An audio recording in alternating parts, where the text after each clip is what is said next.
Welcome to Comic Shop Team Up. I'm your host, Anthony Desiato, teaming up with the owner of Fat Moose Comics in Whippany, New Jersey, Shawn Hendricks. Hey, man. How's it going? Good, man. Episode 2. Yeah, it feels like we haven't talked in forever. I know. A whole week has gone by since the premiere. We had it was a huge debut. I mean, we just went viral and took YouTube by storm. Crazy. I really appreciate the flood of new subscribers and all the comments and likes and everything. Really, really appreciate it. Thank you all. And, we're here at episode 2, and, we could go in any number of directions, but I'm actually very curious because you and I have not talked about this. We have not discussed this. I only saw the photo that you posted. But you had a celebrity encounter within the walls of Fat Moose Comics. Mike. Right. Oh, I guess you don't consider him a celebrity. I guess. Did I freeze? Yeah, we had an issue for a second there. Oh, okay. Am I unfrozen now? You're unfrozen. I'm unfrozen. Okay, because it's really funny when you watch this back. It looked like you were shading the visitor you had at the store because I said you had a celebrity encounter at the store and you looked like you were like, I don't know what this guy's talking about. And I was like, oh, I guess you don't consider him a celebrity. But you had a visit by who visited? Michael Zapcic of Comic Book Men fame, the reality show that was on AMC, and I think they call them docuseries. Was it a docuseries? It's a little more, it's a little more sophisticated. Acting manager of Jay and Silent Bob's Secret Stash on Broad Street in Red Bank, New Jersey. Right, because it's like Walt Flanagan, right? He's taking a step back. Is that right? Yeah, according to Mike, Walt is going to be focusing on podcasts and some Patreon stuff because, Walt's an artist. But yeah, Zapcic's in charge, man. So Mike Zapcic, froze again. This is the wonderful internet I have here in Butler. We might have to do this from the shop, I think, for subsequent episodes. I think that might be our solution here. Yeah, I could do it from the shop on like a Tuesday after I close or something. That's fine. I think, honestly, even if we don't do, whatever, this is more behind the scenes stuff, but whatever. Honestly, even if we don't do multiple segments in a row, not that we're doing that now, of course, but even if we just did one or two. No, I just wear the same shirt every Monday. This is the shirt I wear. Well, the funny thing is, like, anyone who has been watching my video podcast, I wear one of like 4 sweatshirts in all of them. So I think I look pretty consistent throughout. So I don't know if people were thinking about that. But yeah, so Mike Zapcic, right, from Comic Book Men, now acting manager of the Stash. So he came to the store. I mean, what prompted his visit? He was in the area. What happened? It was a Sunday, and I was working on my previews order. So, I'm looking down at that, and his family comes in, mom, a dad, 2 teenagers. Everybody's wearing the masks, so I didn't recognize him. And I did my usual shtick, hey, how you doing? Gave him a few minutes to look around, and then said, oh, by the way, if you have any questions or need help finding anything, let me know. And they said, thanks. And after a few, the wife said, I'm going to go wait outside. It was a nice day out. And then shortly thereafter, the 2 teenagers were like, yeah, we're going to go wait outside too. So it was just me and the mystery guest. And again, I'm looking at the catalog. I'm not really paying attention. So he comes up with a couple of trade paperbacks. And as I'm bringing them up, I'm kind of side-eyeing him. I'm like, this guy looks like Mike Zapcic. So I said, I'm sorry. This may be weird, but anybody ever tell you look a lot like Mike Zapcic from, Comic Book Man and the Secret Stash? And he goes, yeah, I get that quite a bit. He goes, I'll look down at my credit card because I was holding his card because I was bringing him up. I look down, this is Michael Zapcic. I'm like, oh, crap, dude, it's you. He's like, yeah. I said, pull down the mask a second. I got the sneeze guard, so we're distant, and the sneeze guard's there. He pulls down his mask. I'm like, cool, look, it's me. And he goes, yeah, I remember you because I used to stop into the Stash every couple of weeks. Whenever I had a gig down the shore as a musician, I would leave the pizzeria early and drive down and stop in Red Bank and hit up the Stash and talk to Mike for a while. Walt Flanagan, not so much, never very friendly. But Mike was always really cool. And I used to tell him, I work at Fat Moose. And to the point where after my second or third visit, I came in one day and I said, hey, Mike, how's it going? And he's looking down at a piece of paper. And I said, oh, you're looking to see what my account number is, aren't you? He's like, yeah. I said, no, I'm the Fat Moose guy. He's like, oh, right. I said, I don't have an account here. So we became friendly.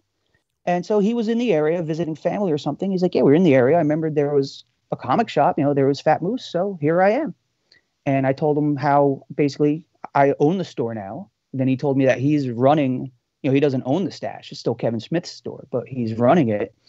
And we just had that little moment of like, yeah, we can do what we want now. Because he always felt that they didn't carry a wide enough variety of things. He wants to carry some more esoteric stuff, not just Marvel, DC, Image.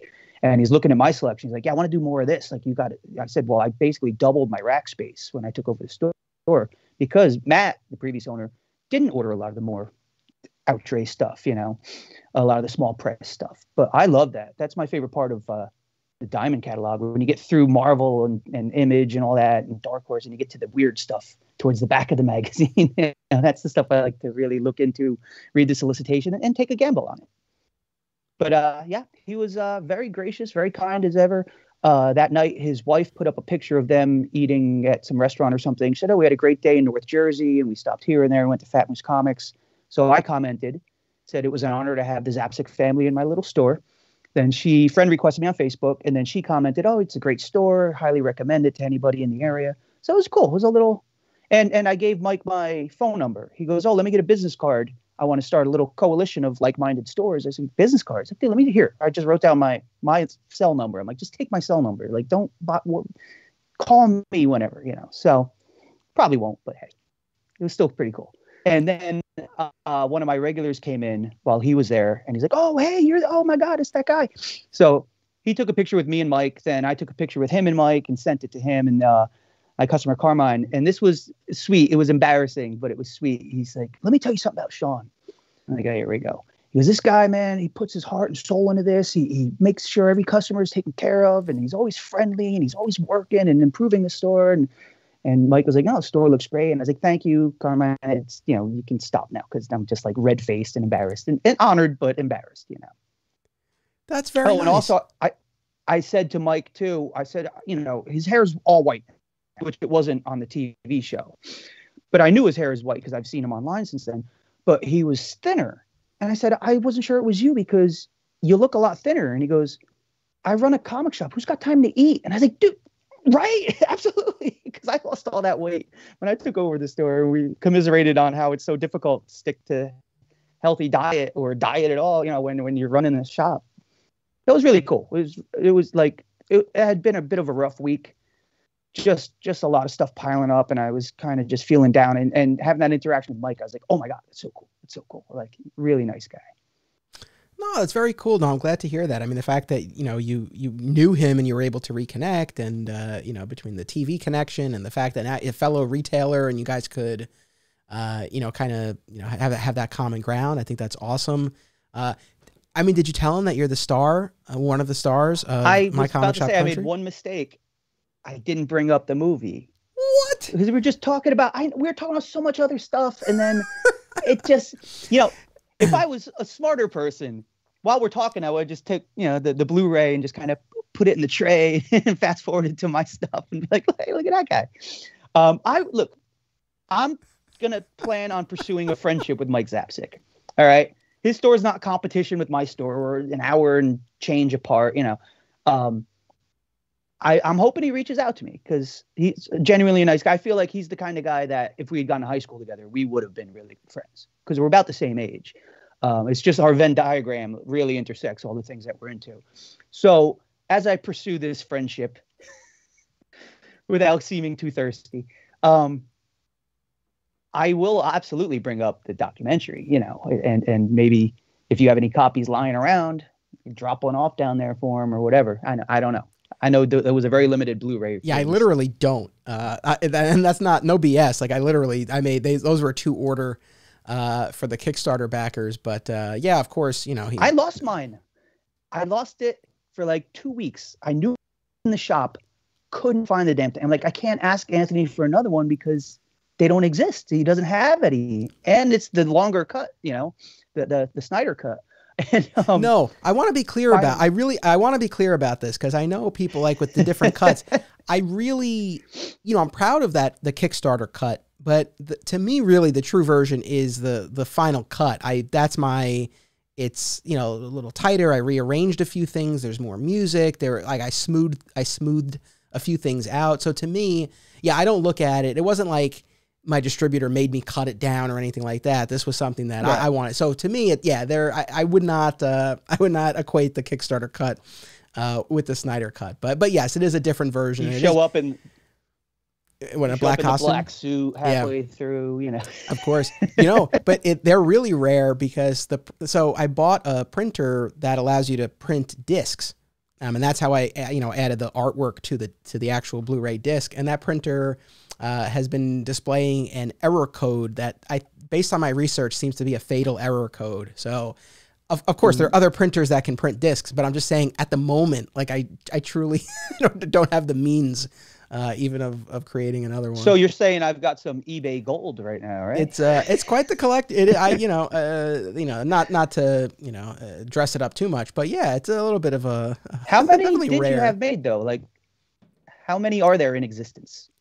Not that many. I feel like I only had to make a few dozen because, obviously we had so many different Kickstarter rewards and, a Blu-ray of My Comic Shop documentary, that my very first film, that was one of the rewards. Then Country as a Blu-ray was its own reward. Then there was like a combo thing, but yeah, I feel like it was only a few dozen. It wasn't that many. So it is a pretty small run. There you go. If I ever hit financial hard times, there you go. It's just, and will CGC grade this for me? No, will they slab it? No, can you slab a Blu-ray? Well, I don't know. They do video games, right? Or some company does video games. I don't know. Yeah, if it's CGC. That's weird. No, I only ask about mentioning it to Zapcic because I know you tell everybody about it, which I love. I mean, I love your enthusiasm for it. It's so funny to me. But I think that's good. I think that speaks to, you were in the moment, you were connecting. I think that's cool. I mean, he knows about it. He did. I've never met Zapcic. He did retweet, I think, the Kickstarter link, years ago. Did he ever watch the finished product? I have no idea, but he at least knew that it was something that was floating around out there. Yeah, it's just, I can't imagine anybody who runs or owns or even works at a comic shop or frequents one who wouldn't be interested in watching that. You know what I mean? It's so much like just a cross-section of our lives that I can't imagine being like, I own a comic shop and this is a documentary about comic shops and all different sizes and shapes all over the country. Whatever. Yeah, you might be surprised, but no, I think, but I agree. It seems like it would make sense. But you mentioned, and then the last thing before we wrap up this segment, and this no small thing, your health. You and I did some podcast episodes back in the fall, and you recounted some scares that you had. Like you went to the hospital. You hadn't eaten. And you were really kind of having a rough time there. I mean, are you in a better place now? A little better routine, better eating habits? Still working on it? Like, where are you with that?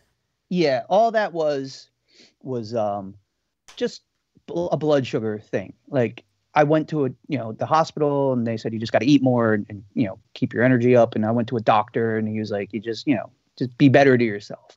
So I've got a bunch of snacks at the shop now. I took out of retirement the large refrigerator. We had a mini fridge that mostly held like beer and Gatorade and stuff, but we had a large fridge that had been disconnected, turned off, and just shoved into the bathroom. I took that out of the bathroom, scrubbed it down, cleaned it out, and now I've got more space. I got a case of water in there, a case of Gatorades. On top of the fridge, I've got Cliff bars and Belvita breakfast bars and popcorn and Slim Jims. And I mean, again, not the healthiest stuff, but when I'm busy and I can't get out to get something or, so, and one of my regulars is bringing me a microwave. He's getting a new one. And now I got the larger freezer. I could put some frozen dinners and stuff in there. So when it's slow time of day or something, I can actually have a hot meal instead of subsisting off of turkey sandwiches all the time. But I can also buy cold cuts now and put them in the fridge because running next door to spend $9 on a sandwich every day, it cuts into your budget after a while. So I am better. Don't worry, people. Not dead yet. It was just a matter of adjustment. And I'm the opposite of most people. They stress eat. I stress don't eat. Like when I get stressed, I'm just not hungry, and so there was a lot of stress last year, obviously. And that was it. But I haven't had an episode in a while of, I would wake up and my blood sugar dropped overnight and I was nauseous and, diarrhea and literally shaking. And, but it's been weeks and weeks and weeks since any of that. So, and if I do start to feel like I'm on the verge of that, I just like drink a Gatorade, eat a Cliff Bar, and it's good. So I'm fine. Thank you. All right, good. No, I know. I mean, that was scary, and I'm glad. It was. I'm glad you've set yourself up, for success. I think, yeah, definitely, because I know it's right, especially when you're at the store, by yourself. And as has been discussed before, I mean, Fat Moose Comics is, above a dry cleaner. It's not like, and I know, I mean, I guess there is like the pizzeria, right? That's right next door. There's a deli next door and a pizzeria. Yeah, both very excellent. So at least you do have that, but you're still on the second floor. And if you're by yourself, then you got to lock up the store for a few minutes. Like, and if you're busy or you're caught up with something, I know it may, it might be tough. It might slip your mind. Hours go by. Then you might find you're kind of like in between meals and you figure, well, I'll just wait till the next one. And then, maybe something happens. Yeah. Then, I mean, I know, it can happen. Like we were always lucky because we, we're in a strip mall, and like literally right next door to a deli and an A&P supermarket was the next strip, the next strip over. So, we never had to worry too much about that. Well, the other wrinkle to that too now is with everybody wearing masks, can't eat through a mask, and I don't like eating in front of customers to begin with. I'm touching their comics and I'm not gonna sit there with a giant sandwich, dripping sauce down. So, that's why something like a breakfast bar or something's great, because I could take a bite, somebody comes in, I can put it down, it doesn't go cold or anything. It's just a breakfast bar. But even then, you got the mask on. So if they're in the other side of the store, I'll turn around and take a bite, put the mask back on and chew underneath the mask. It's not the greatest way to go about it, but you got to eat. Apparently that's what they told me. So. Yeah. Good man. All right. Well, celebrity encounter, eating habits. I think we've covered some good stuff in this episode. Thank you, as always, for being part of this. Thank you to everyone for watching. We will be back with another edition of Comic Shop Team Up in 1 week. Until then, 1 week. Don't call on a Wednesday.